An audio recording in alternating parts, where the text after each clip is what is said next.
있고 넉 달 만에 26살 된 아들을 불의의 사고를 이뤘어요. 네, 가톨릭 신자거든요. 그래서 하나님께 엄청 원망을 많이 했어요. 어떻게 이럴 수가 있습니까? 이러면서 이제 원망을 정말 많이 했어요. 그리고 일기를 썼는데 그 일기가 요 책이에요. 한 말씀만 하소서. 여기 보면 하나님께 대한 원망이 참 많아요. 근데 문제는 뭐냐면 원망하고 원망해도 하나님이 대답하지 않는 거예요. 그냥 냅둬요. 그래서 이렇게 썼어요.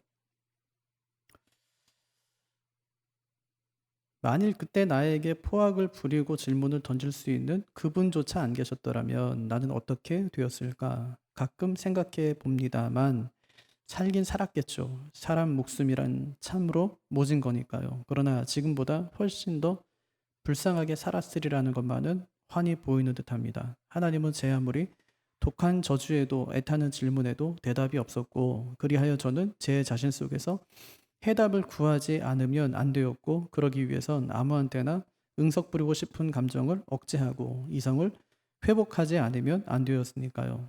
제 경우 고통은 극복되지 않았습니다. 그 대신 고통과 더불어 살 수 있게는 되었습니다. 그랬었거든요. 아무리 하나님께 자신이 하소연을 해도 하나님께서 응답하지 않더라는 거예요. 근데 그러면서 자기가 건강한 체질을 갖게 됐어요. 누구한테 말할 수 없고 또 고민을 누구한테 이야기할 수 없지만 스스로 그것을 겪어가면서 자기가 굉장히 단단한 사람이 되었다. 이제 그렇게 이야기하고 있는 것이죠. 잡지사의 한 기자가 물었습니다. 선생님, 그러한 고통을 어떻게 극복하셨습니까? 그랬더니 그것은 극복하는 게 아니라 그냥 견디는 것입니다. 그렇게 대답을 했습니다. 고통에 대한 우리의 자세가 어떠해야 되는가에 관해서 잘 가르쳐주는 대목이기도 하죠. 살다 보면 억울한 일도 당하고 또 고통도 당합니다. 그때마다 우리는 빨리 극복해야지 하고 생각하잖아요. 근데 극복하려면 할수록 아무것도 할 수 없는 자신의 무기력함과 만나게 되는 것이 또 우리의 현실이기도 합니다. 신앙은 견디는 거죠. 잘 버티고 잘 견디는 것, 그것이 이제 신앙이라고 할 수 있습니다. 예수님께서도 끝까지 견디는 자가 구원을 받는다. 이제 그렇게 말씀하셨어요. 어떻게 살면 되냐? 잘 견디는 거예요. 예, 좋은 날이 오기를 기다리는 게 아니라 이 힘들고 어려울 때 잘 견뎌가는 거예요. 나중에 좋은 날이 오냐? 우리는 정해진 결론을 사는 사람이기 때문에 이미 결론은 정해져 있어요. 나중에 이제 우리는 하나님 나라 가서 하나님과 함께 동행하고 기쁨과 감사함으로 사실 거죠. 예, 그러니까 안 살 것처럼 살면 안 된단 말이에요. 그날을 기대하고 소망하며 살아가야지. 힘들고 어렵다고 여기서 견디지 못하면 뭐 그때 누릴 수 있는 기쁨을 어떻게 누리며 살아갈 수 있겠어요. 예, 여기서밖에 경험할 수 없는 것, 힘들고 어려운 일이니까 그냥 힘들고 어려우면 어려운 대로 그냥 하나님 의지하면서 잘 걸어가면 되는 거예요. 그렇게 걷다가 어떤 사람은 광야에서 죽는 사람도 있어요. 그래도 괜찮아요. 왜? 정해진 미래가 그에게 있기 때문에 상관없어요. 어떤 사람은 가나안 땅을 밟는 사람도 있어요. 가나안 땅 가면 좋은 거냐? 좋지 않아요. 굉장히 힘들고 어려운 길이지. 조금 더 오래 살고 짧게 사느냐 문제지. 이미 우리는 정해진 결론을 향해 살아가는 사람이기 때문에 과정이 힘들다고 해서 그것을 고통으로 여기지 말고 잘 견디며 살아가면 된다. 할 수 있겠냐? 이제 그런 얘기예요. 그래서 하나님께서 우리를 혼자 두지 않으시는 거예요. 어떻게 하냐? 성령 하나님을 보내주셔 가지고 함께 살게 하시는 거예요. 얼마나 감사해요. 근데 아무것도 안 하시는 것 같잖아요. 박완수 선생처럼 자기 고통당할 때 하나님이 정말 아무것도 안 하는 것처럼 느껴지잖아요. 근데 아무것도 안 하시는가요? 아니요. 아무것도 안 하지 않으시더라고요. 나중에 지나고 보면 잘 견디고 났더니 또 다 이겨냈어요. 다 이겨냈어요. 그리고 이제 어느 순간에 그거 다 기억하지 못하고 그냥 살아가는 거예요. 문제가 분명히 있었어요. 이게 해결될까 싶었는데 그냥 지나고 보니까 모든 문제가 다 해결되어 있는 거예요. 잘 견디는 거죠. 물론 뭐 또 다른 문제가 생겨서 문제지만 그때 또 이제 또 견디면서 그 길을 가면 되는 것입니다. 그래서 신앙은 뭐냐? 끝까지 견디는 거예요. 그래서 견딤이 쓰임을 결정하는 것이죠. 견딤이 있어야 귀하게 쓰시는 결과를 우리가 볼 수 있다는 것입니다. 그러니까 가난과 부의 문제죠. 사는 것이 뭐 결국 뭐 돈 얘기 아니겠어요? 돈 얘기, 사람 관계 얘기 뭐 이런 것들인데 여기서 걸리면 진짜 이거는 뭐 어떻게 극복이 잘 안 돼요. 돈에 걸렸다, 뭐 사람에 걸렸다, 울렁울렁한다. 이거 어떻게 근데 어떻게 극복해야 돼요? 방법이 없어요. 우리 교회가 후원하는 선교사님이 계신데 얼마 전에 와서 그런 말을 하세요. 예, 지난 10년 동안 물질 훈련을 많이 받았는데 이 물질의 훈련만큼은 잘 굳은 살을 배기질 않는다고. 예, 그렇잖아요. 물질 훈련만큼 자꾸 부두살이 안 배우고 너무 힘든 거예요. 왜 그렇게 힘들까? 보통 이제 대개가 정해진 기한 때문에 그렇습니다. 뭐 전세자금이 부족해요. 그건 뭐 기도한다고 견딘다고 되는 문제가 아니잖아요. 견디면 되는 게 아니라 해결을 해야 돼요. 돈을 구해야 된단 말이에요. 학비가 없어요. 학교를 다녀야 되는데. 이건 뭐 기도한다고 잘 되질 않아요. 해결을 해야 되는 거예요. 그러니까 어떻게 하든지 마련하고 해결해야 되기 때문에 우리 마음이 자꾸만 움츠러드는 것이죠. 이 물질 문제 앞에서. 제 친구 중에 하나가 지금 광진구에서 목회하는 친구가 있는데, 목회하면서 애들 키우고 자기 공부하려면 얼마나 재정적인 압박이 많아요. 결혼도 하고 아이도 낳고 이랬는데, 학교 다닐 때요, 신학교 다닐 때. 그러니까 이제 아내하고 이런저런 얘기하다가 이제 돈 얘기만 나오면 좋다가도 갑자기 이제 뭐 분위기가 안 좋아지는 거야. 뭐 돈 나올 돈 없죠. 그다음 아이들 뭐 키우긴 해야 되죠. 학비도 내야 된다고 하죠. 학자금 대출도 뭐 한두 해지. 그냥 뭐 목사들이 공부를 오래 하잖아요. 많이 하고 하다 보니까 점점 이제 그 재정적인 압박이 많이 찾아오는데, 그래서 이제 둘이 이제 밖에 나가가지고 하늘 보면서 그랬대잖아요. 다 아버지 건데 뭐 이렇게 걱정하냐고. 뭐 지금은 한 20년 전 얘기예요, 이게. 지금 광진구에서 뭐 좋은 교회 지금 목회하고 있어요. 뭐 지금도 그런 얘기 할까요? 밖에 아내 데리고 나가 잠깐 나가보자 그러면서 걸으면서 뭐 저희 하늘 보라면서 저희 다 아버지 건데 뭐 이렇게 염려하냐고. 지금도 그런 얘기 할까요? 아니요. 지금은 다른 얘기 할 거예요. 다른 고민, 다른 고민, 다른 문제. 그보다 훨씬 더 큰 문제 있잖아요. 우리 생각에는 참 돈 문제가 가장 큰 문제처럼 보이지만 사실은 그건 아니에요. 돈 문제보다 더 큰 문제들이 정말 많이 있어요. 예를 들면 뭐가 있겠어요? 자식 문제 생기면 돈 문제보다 더 큰 문제가 되겠죠. 마치 그냥 돈으로 해결할 수 있으면은 얼마든지 내가 다 써서라도 그 문제 해결할 수 있겠는데, 돈으로 해결 안 되는 것들 있잖아요. 예를 들면은 뭐 건강에 이상이 왔어요. 돈이 아무리 많은 사람도 이건 어떻게 해볼 수가 없는 것이죠. 그러니까 어찌 보면은 이 돈 문제가 가장 큰 문제처럼 보이고 우리 발목 잡는 것처럼 보이지만 가장 작은 문제예요. 그 문제가 더 큰 문제가 많단 말이에요. 사실 뭐 돈으로 해결할 수 없는 일들이 우리 주변에 너무너무 많다는 것이죠.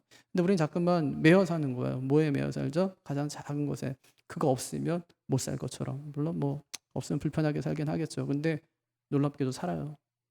직업이 없는데도 밖에 나가 사는 사람들 살더라고 보니까. 저 사람들은 추운데 어떻게 사나 봤더니 뭐 역에 피해가면서 잘 살아요. 어떻게 사나 다 살더라고요. 이상하게 살더라고요. 예? 죽질 않아요. 노숙자가 뭐 해마다 뭐 몇 명씩 뭐 죽었다 이런 얘기 별로 잘 들어보질 못하잖아요. 그러니까 어떻게 하든지 하여튼 살더라고요, 사람이. 그러니까 진짜 못 살고 진짜 사람을 힘들게 하는 것은 뭐냐면 이런 문제도 물론 있지만 정신적인 그 스트레스, 정신적인 압박 같은 거죠. 그런 것들은 정말 견딜 수가 없는 것이죠. 그럼 어떻게 살면 좋을까? 우리 이 땅 살면서 정말 어떻게 살면 좋을까?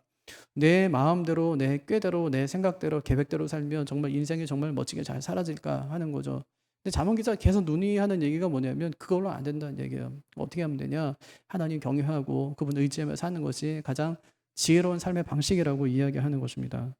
열왕기상 17장에 보면 엘리야하고 사렙다 과부 얘기 나오죠. 오늘 하나님께서 예레미야에게 나타나가지고 예레미야야, 너 저기 사렙다의 과부라는 거예요. 거기 가면은 너한테 먹을 거 줄 한 과부가 있다는 거예요. 예레미야 가잖아요. 갔어요. 도착했어요. 그랬더니 한 여인이 땔감을 줍고 있는 거예요. 그래서 그 여인에게 물 좀 한 잔 달라고 그랬어요. 여인은 물 들어가는 거예요. 물 들어가는 여인의 그 뒷모습에다 대고 뭐라고 하냐면, 이왕 오는 길에 그냥 얘가 먹을 걸 못 먹었으니까 한 끼 식사 뭐 떡 몇 개라도 좀 갖다 달라, 이제 그렇게 이야기를 하는 거예요. 그때 그 여인이 뭐라고 그러죠? 구운 떡이 없대요. 예, 집에 밥 해놓은 거 없다는 얘기예요.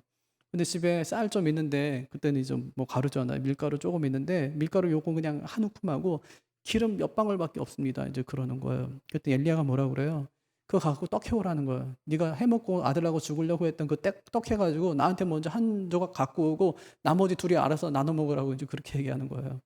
참, 예, 보통 이제 뭐 할 말은 아니잖아요. 근데 꼭 그렇게 하라는 거예요. 너희 먼저 떼먹지 말고 반드시 먼저 떡을 갖다 만들어서 한 조각은 나한테 먼저 갖고 오고 나머지 가지고 니네가 먹으라고 이제 그렇게 이야기하면서 하는 말이 뭐냐면, 하나님께서 그렇게 하면 하나님께서 너희 떡반죽 그릇에 너희 기름에 그 가루가 다하지 아니하고 기름에 그 병에 기름이 다하지 않을 거라고 하나님께서 그렇게 말씀하신, 꼭 그렇게 하라 이제 그렇게 얘기하거든요. 그랬더니 아닌 게 아니라 그렇게 해오잖아요. 그래서 이제 그걸 먹죠, 그죠? 그랬더니 어떻게 해요? 진짜 집에 갔더니 그 뒤주라고 하나요? 밀가루 잘 담아 옛날에 쌀 담아 놓는 거죠. 거기에 이제 밀가루가 가득하고 기름병에 기름이 가득하고 한 것을 봤어요. 그리고 엘리야가 그 집에 눌러 살죠. 다락방에. 예, 그거 해주고 이제 눌러 사는 거예요. 근데 무슨 일이 생겨요? 그 아들이 갑자기 아픈 거예요. 그 아들이 갑자기 아프더니 어떻게 돼요? 갑자기 죽어요. 그 여인이 엘리야에게 뭐라고 하죠? 왜 하나님께서 나에게 이런 일을 갖다 하게 하시냐면서, 당신이 왜 도대체 여기 와서 우리하고 함께 사는 거냐고, 당신이 와서 지금 이 엄청난 일이 벌어진 거 아니냐고 이제 그러잖아요. 그랬더니 엘리야가 그 여인에게 그 아들 어디 있냐고 그래요. 그 아들을 데리고 안고 자기가 이제 기거하는 다락방으로 올라가죠. 그 하나님 앞에 큰 소리로 기도하는 거예요. 그 여인에게 뭐라고 할 수가 없어요. 하나님께 막 뭐라고 하는 거죠. 하나님 어떻게 이 아들에게 이렇게 할 수 있습니까? 이러면서 이 아들에게 떠나갔던 영혼을 다시 하나님께서 불러달라고, 생명을 다시 회복시켜달라고 기도하잖아요. 그랬더니 하나님께서 어떻게 하세요? 생명을 회복시켜 주시는 거예요. 그때 어떻게 해요? 그 아이의 몸에 자기의 몸을 포개죠. 3번이나 포개고, 그리고 이제 기도했더니 하나님께서 그 아이를 살려주셨어요. 살리고 난 다음에 그 여인의 반응이 뭐죠? 2가지인데, 하나는 당신은 참 선지자입니다. 2번째는 당신이 하는 말이 참 하나님의 말씀임을 내가 믿습니다. 그럼 하나님께서 왜 엘리야에게 그곳에 가라고 말씀하실까요? 누가복음에 보면은 이런 말씀이 있어요. 엘리야가 그중 한 사람에게도 보내심을 받지 않고 오직 시돈 땅에 있는 사렙다의 과부에게 뿐이었다. 그렇게 얘기하거든요. 아무한테도 보냄을 받지 않았는데 누구한테만? 사렙다에 있는 그 과부에게만 보내심을 받았다. 그렇게 이야기하는 거예요. 뭐 때문에요? 떡 한 조각 얻어먹게 하기 위해서요? 아니면 그거 얻어먹고 나서 뻥튀기 하듯이 만약에 한 끼의 식사 분량밖에 없었던 그것을 그냥 몇 날 며칠, 그냥 몇 달 동안 계속 먹을 수 있도록 하나님께서 그거 주려고, 하나님께서 그 능력을 베풀어 주기 위해서 그를 그곳에 보냈을까요? 아니요, 그것이 아니었어요.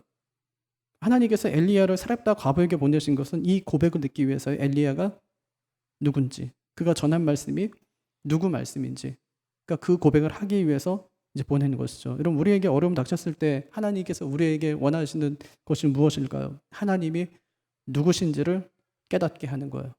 그 어려움을 통해서 하나님이 누구신지를 깨닫게 하는 거예요. 1단계가 뭐였냐면, 처음 여인이 만난 하나님은 그냥 뻥튀기 해주는 하나님의 한 끼의 식사 분량의 그 식사를 여러 날 먹을 수 있는 분량으로 만들어 주신 것이죠. 근데 2단계는 뭐냐면 이것으로는 부족하다는 거예요. 자식이 아파요.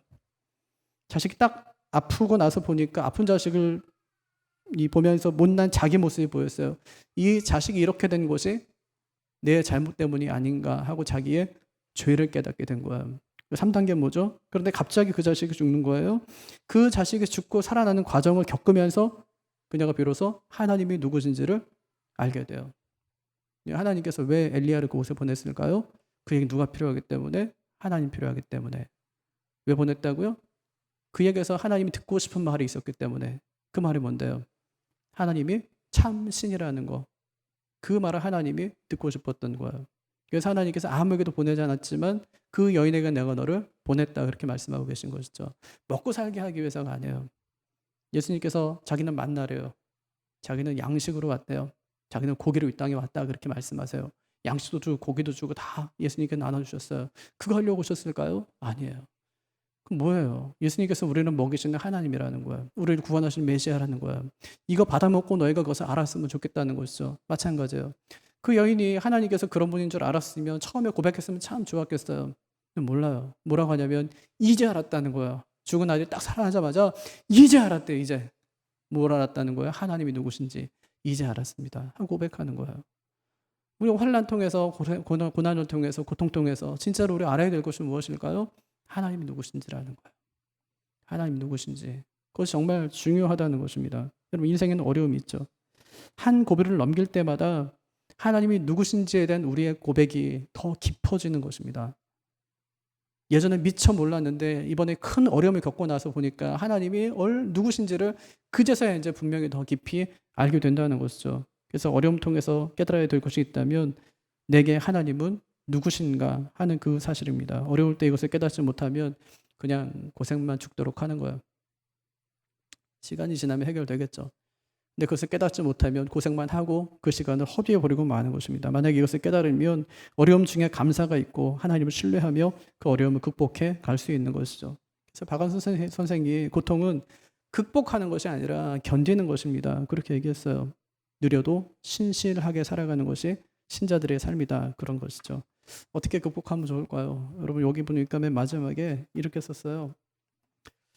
역설적인 얘기가 될지는 모르지만 나의 홀로서기는 내가 혼자가 아니었기 때문에 가능했다고 생각한다. 가까이서 멀리에서 나를 염려해 준 여러 고마운 분들을 비롯해서 착한 딸과 사위들, 사랑스러운 손자들 덕분이다. 나만이 알고 느끼는 크나큰 도움이 또 있다. 먼저 간 남편과 아들과 서로 깊이 사랑하고 믿었던 그 좋은 추억의 도움이 없었다면 내가 설사 홀로 섰다고 해도 그건 허세에 불과했을 것이다. 나는 요즘 들어서 어렴풋하고도 분명하게 눈에 보이지 않는 사람의 이런 도움이야말로 신의 자비하신 숨결이라는 것도 느끼게 되었다. 주여 저에게 다시 이 세상을 사랑할 수 있는 능력을 주셔서 감사합니다. 그러나 주여 너무 집착하게는 마옵소서. 혼자서 어떻게 극복할 수 있냐고요.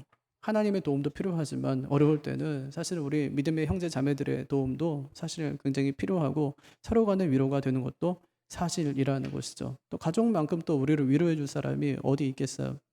예, 그렇게 우리가 여물어져 가는 것이죠. 신앙도 여물어져 가고 우리의 삶도 여물어져 가는 것입니다.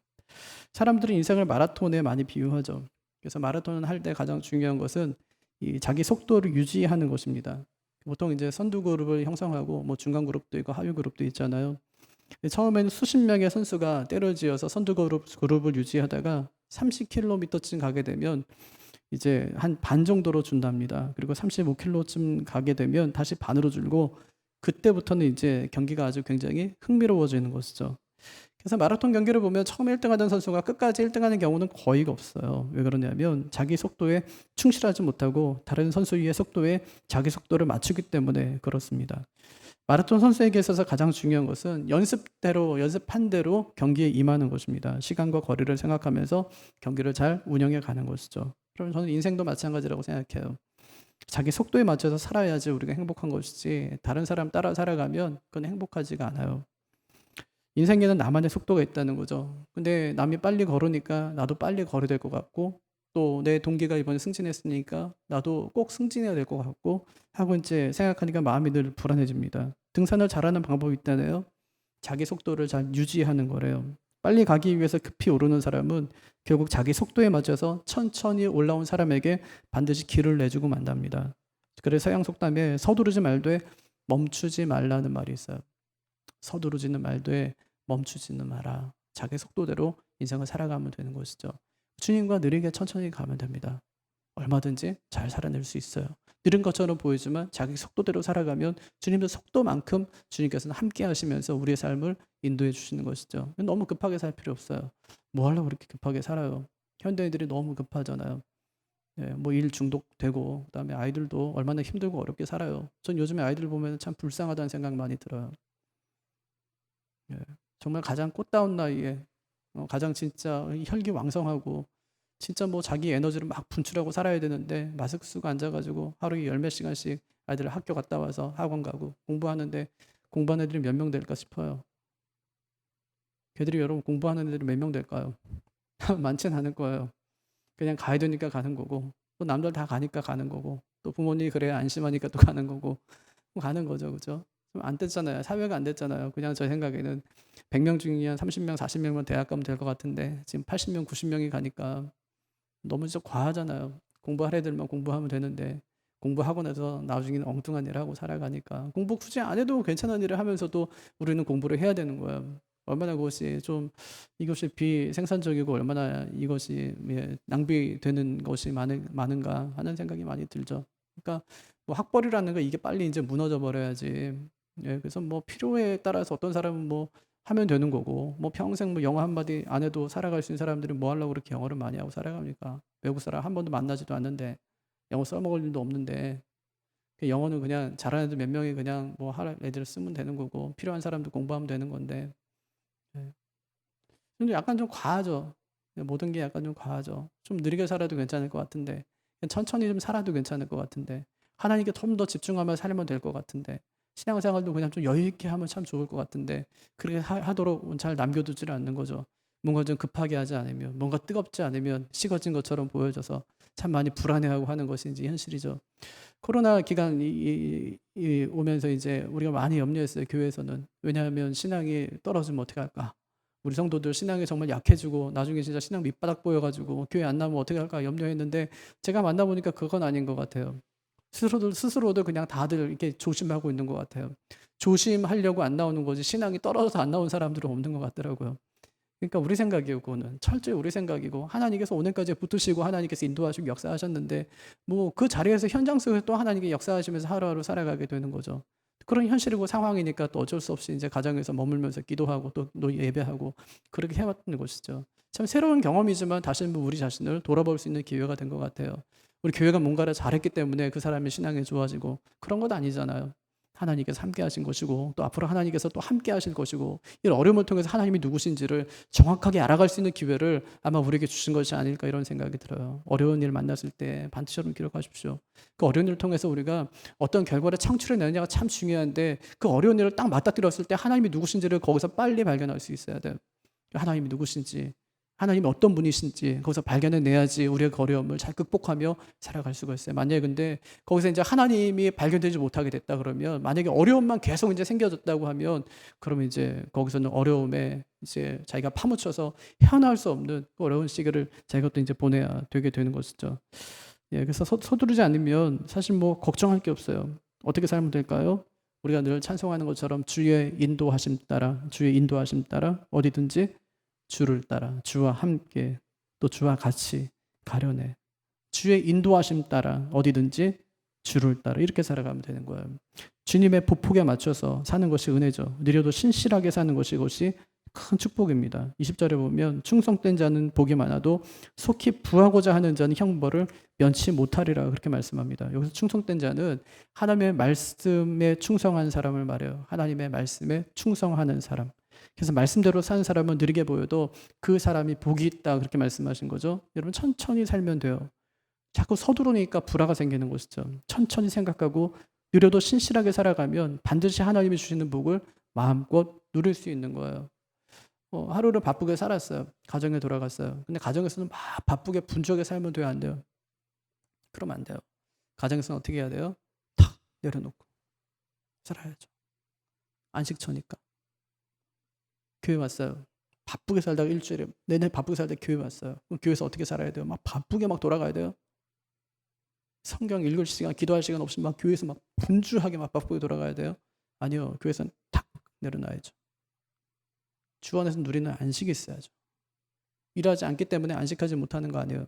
일을 하지만 거기 누리는 안식이 있어야 된단 말이에요. 기쁨이 내 안에서 넘쳐나야 돼요. 근데 교회 안에 긴장이 된다. 뭔가 이상한 거예요. 잘못된 거죠. 제가 만약에 교회 왔는데 긴장이 된다. 뭔가 이상한 거예요, 교회가. 목사가 교회 왔는데 엄청 긴장이 되는 거예요. 그럼 이상하죠, 그죠? 그럼 평안해야 돼. 기쁘고 감사하고. 일주일 만에 만났으니까 또 기쁨의 교제를 하고, 반갑게 인사하고, 기도 제목을 또 알고 또 헤어지고, 한 주간 또 그를 위해서 또 기도하고 만났을 때 기도했는데 어떻게 됐냐고 물어보고, 잘 안 됐다고 또 한 번 기도하고, 잘 됐다고 하면 하나님께 감사하고. 그래서 또 살아가는 거 한 주 살아내는 거죠. 그게 바로 교회 아닌가요? 뭐 교회 와서 뭐 하려고 뭐 그렇게 뭐가 있어요? 뭐 남의 얘기하고 뭐 무슨 얘기하고 뒷얘기하고 그렇게 뭐가 있어요? 다 사람 사는 게 거기서 거기지.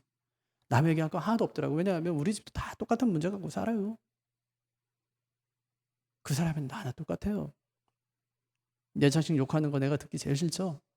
다 하나님 자식인데 하나님 보실 때 마찬가지예요. 자식끼리 싸우면 둘 다 혼나는 거예요. 둘 다 이러라면서 혼나는 거죠. 그죠? 그게 아버지예요. 아버지 마음이라고 그게.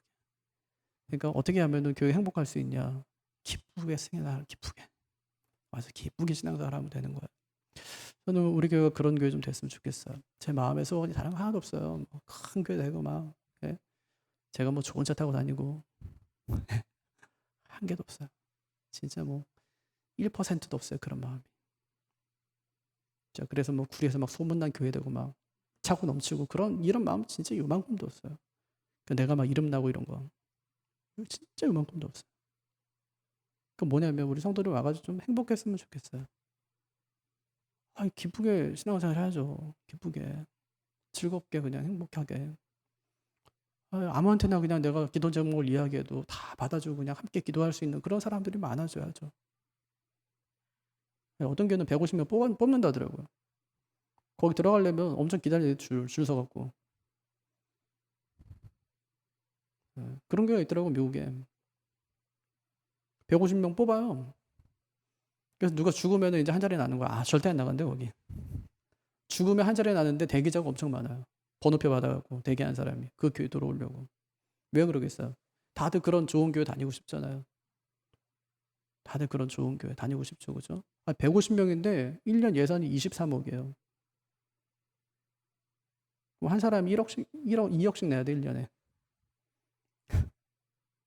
근데 엄청 행복해요. 돈 쓰는 재미가 있어서인가요? 아무튼 표현하면 행복해하죠. 내가 행복하게 해줘, 내가. 뭐 다른 건 모르겠어요. 저는 뭐 우리 교회가 정말 그런 교회 됐으면 좋겠어요. 누가 오더라도 그냥 기쁨으로 좀 와서 함께 예배하고 돌아가고. 사실 거 아니잖아요, 교회에서 우리가 같이. 예. 여기서 뭐 지지고 먹고 싸우고 뭐 살 거 아니잖아요. 1시간, 2시간 보는 건데 기쁨으로 보고 악수하고 교제하고 다음 주에 만나자고 또 기도하면서 또 만나고 그런 교회 되면 얼마나 좋겠어요. 우리가 사실 뭐 우리가 너무 이렇게 욕심을 부리고 빨리 가려고 하니까 문제지 천천히 살면은 아무 문제가 없습니다. 천천히 생각하고 느려도 신실하게 살면 반드시 하나님께 주시는 복을 누리며 그렇게 살아갈 수 있다는 거예요. 그래서 문제는 속히 부하고자 하는 그 마음 때문이다 이런 거고요. 그러다 보니까 자꾸만 꼼수를 쓴다는 거예요. 가끔 이제 뉴스에서 공무원들이 뇌물 받고 구속됐다는 보도 나오잖아요. 근데 뇌물 받은 돈을 보니까 진짜 작은 돈이에요. 100만 원, 200만 원 이런 거예요. 그런 보도 볼 때마다 제가 마음이 참 아파요. 지금 얼마나 후회하고 있을까 하는 생각이 들죠. 그래서 욕심을 잘 제어해야 돼요. 21절에 사람의 낯을 보아주는 것이 좋지 못하고 한 조각 떡으로 말미암아 사람이 범법하는 것도 그러하다 그렇게 말하죠. 소탐대실이라고 하잖아요. 작은 것을 탐하려다가 큰 것을 잃게 되는 거예요. 그런 경우 얼마나 많아요. 교회에도 진짜 그런 일이 많거든요. 그러니까 목사님들도 이제 교회에서 문제 생기는 거 보면은 뭐 큰 뭐 이런 문제 아니에요. 진짜 작은 문제 있잖아요. 목사님이 20만 원을 갖다가 교회 돈 받았는데 20만 원 남았는데 교회 안 돌려줬어. 나중에 그게 문제 생겨갖고 목사님 교회를 나가요. 네? 목사님 정직하지 못하다 이렇게 되니까 견딜 수가 없어요. 진짜 아주 진짜 소탐대실 아니에요 그거? 아무것도 아닌데 진짜 아무것도 아닌데 우리가 얼마든지 그럴 수 있단 말이에요. 그러니까 결국 이제 내 안에 있는 작은 탐심 요게 이제 문제예요. 작은 탐심 요게 문제가 되어서 나중에는 큰 문제를 이제 일으킨다는 겁니다. 그래서 결국 욕심이 문제인데 25절 욕심이 많은 자는 다툼을 일으키나 여호와를 의지하는 자는 풍족하게 되느니라. 그럼 어떻게 하면 욕심 버릴 수 있을까요? 26절 자기 마음을 믿지 말래요. 그러니까 자기 마음 믿지 말라는 말은 자기 머리 믿지 말란 말입니다. 매우 어리석은 일이래요. 지혜로운 사람은 하나님 말씀 믿고 따르는 사람이다. 그렇게 얘기하죠. 그러니까 아무리 생각해도 느려도 신실하게 살아가는 거예요. 자기 꾀로 살지 말고 기도하면서 천천히 결정하는 거죠. 천천히 해도 괜찮다. 천천히 해도. 그럼 아이들이 재수해도 되나요? 삼수하면요. 사수해도 되나요? 우수해도 되나요? 네. 아마 우리가 아마 그 아이의 10년, 20년 뒤로 본다면 아마 전혀 상관이 없을 거예요. 그걸 보지 못하기 때문에 재수하면 어떡하지, 삼수하면 어떡하지 하고 생각하죠. 근데 재수하고 삼수하는 건 아이 인생에선 진짜 너무 작은 거예요. 그 아이가 앞으로 살아갈 날에 비하면은 그건 진짜 너무 작은 거예요.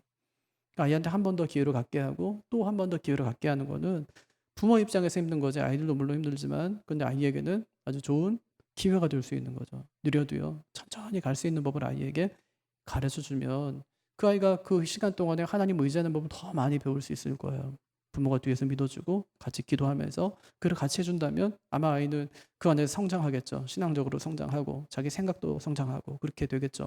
그렇게 그런 시간들을 보내면서 이제 자기가 무엇으로 살아갈지 하나님 나라에서 어떻게 살아가야 될지 아이 또 고민할 수 있는 기회도 함께 가질 수 있겠죠. 그럼 아이들이 가장 간절할 때가 언제예요? 고3 때 아니에요? 재수할 때 이럴 때 아닌가요? 가장 간절할 때잖아요. 그때가. 근데 그땐 진짜 하나님께 기도하지 않으면 아이들이 안 되는 그런 시간들을 아이들이 지금 겪고 건너고 있단 말이에요. 근데 그 시간이 2년이다. 좋은 거 아니에요? 3년 된다. 그럼 좋은 거 아닌가요? 인생 전체로 봤을 때. 죄송해요. 제가 뭐 아직 우리 아이가 고3이 아니어가지고 그런지 모르겠지만 어쨌든 이제 아이에게는 좋은 얘기란 말이에요. 부모 보기에는 답답하지만 기도하면서 아이가 그 길을 가고 있다면 그 일은 정말 좋은 일이에요. 예, 군대 가기 전에 아이들 뭐 기도하고 막 바짝 긴장해서 갈 거 아니에요. 우리가 볼 때는 참 재미 좋죠, 사실은 부모 입장에서는. 왜냐하면 아이가 기도하면서 저렇게 하나님 앞에서 이렇게 한번 살아보려고 하니까 얼마나 좋은 시간들이에요.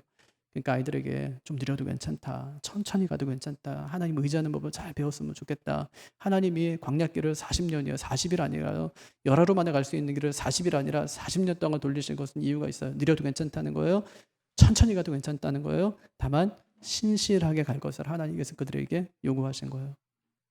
그럼 앞으로 몇 년 더 사실 건가요? 느려도 괜찮아요. 어차피 신실하게 살아가면 돼요, 하나님 앞에서. 사람들은 답답하다고 그러고 어떻게 저렇게 살아 인생을, 그렇게 해요. 하지만 하나님 보실 때는 오히려 그 삶이 기뻐하실 수 있어요. 내가 조급해하지만 않는다면 얼마든지 그 삶이 기쁘고 감사한 삶이 될 수 있다는 말입니다. 그래서 조각가가요, 큰 대리석 덩어리를 구해놓고 자기가 구상하는 대로 이 상을 새기잖아요. 근데 그것이 시간이 아주 오래 걸리는 작업이에요. 근데 급히 하고 싶다고 서두르게 되면 어떻게 될까요? 실패할 확률이 굉장히 높아지는 거예요. 그래서 천천히 하루 분량만큼만 조각하는 거죠. 우리의 인생이, 우리의 삶이 그래야 된다고 생각합니다. 여러분 어떻게 살면 좋을까요? 하루 분량만큼만 생각하며 살자는 거예요. 내일을 계획하라고 그래요. 10년 뒤에도 계획하라고 그래요. 할 수 있어요. 하지만 잘 되지는 않을 거예요. 그래서 하나님께서 우리에게, 주님께서 말씀하셨어요. 내일 일은 내일이 염려하게 해라, 그렇게 말씀하셨어요. 우리가 할 일은요, 하루 분량만큼만 생각하며 살아가는 거예요. 오늘 충실히 살아가는 거예요. 제가 사역하면서 늘 했던 생각인데, 이 사역자들이 많이 불안한 마음이 좀 있거든요. 앞으로 어떻게 사역해야 되는지, 어떤 사역길이 열릴지. 요즘 다들 교회들마다 힘들고 어려우니까 어떻게 될지 굉장히 이제 그런 많은 생각하게 되거든요. 제가 그때 마음을 잡았던 게 뭐였냐면, 오늘 하루 열심히 하나님 앞에 살아가면 하나님께 다 기억해 놓고 계실 것이다. 예, 진짜 하나님 다 보고 있더라고요. 하나님이 다 보고 있어요. 하나님 다 보고 있습니다. 지금도 우리의 삶을 다 보고 계세요. 그래서 하나님께서 보고 있다가 괜찮네, 그 무슨 의미인지 아시겠죠, 그죠? 애들이 엄마 속이려고 해도 엄마 다 알잖아요. 눈빛만 봐도 알고 행동만 봐도 알아요. 아무리 속이려도 안 돼요. 그거는 다 보고 있어요. 하나님께서 보고 있다가 됐네 이제, 그럴 때 있을 거 아니에요. 진짜 그렇거든요. 저 사역자도 그렇다고 생각해요. 우리 뭐 성도도 마찬가지로 다 하나님 보고 계시다고 생각해요. 잘 보고 있다고 생각해요. 우리의 삶을 1년 360일 24시간 계속 보고 계신 거예요. 어떻게 사는지. 그러니까 너무 빨리 살려고 해도 내 생각대로 안 될 것이고, 또 내 수준에 안 맞는 삶을 살려고 애를 쓰고 발버둥을 쳐도 그것도 역시 안 될 겁니다. 그래서 성공이 아닌 충성으로, 느려도 신실하게 그렇게 살아가는 우리의 삶이 되기를 바랍니다. 하나님 아버지, 은혜 감사합니다. 아버지 하나님, 우리의 마음과 중심을 하나님께서 붙잡아 주시고 하나님께 온전히 다 뺏길 수 있도록 하나님 도와주시기를 원합니다. 내가 내 마음 안고 살지 않도록 내 계획도 생각도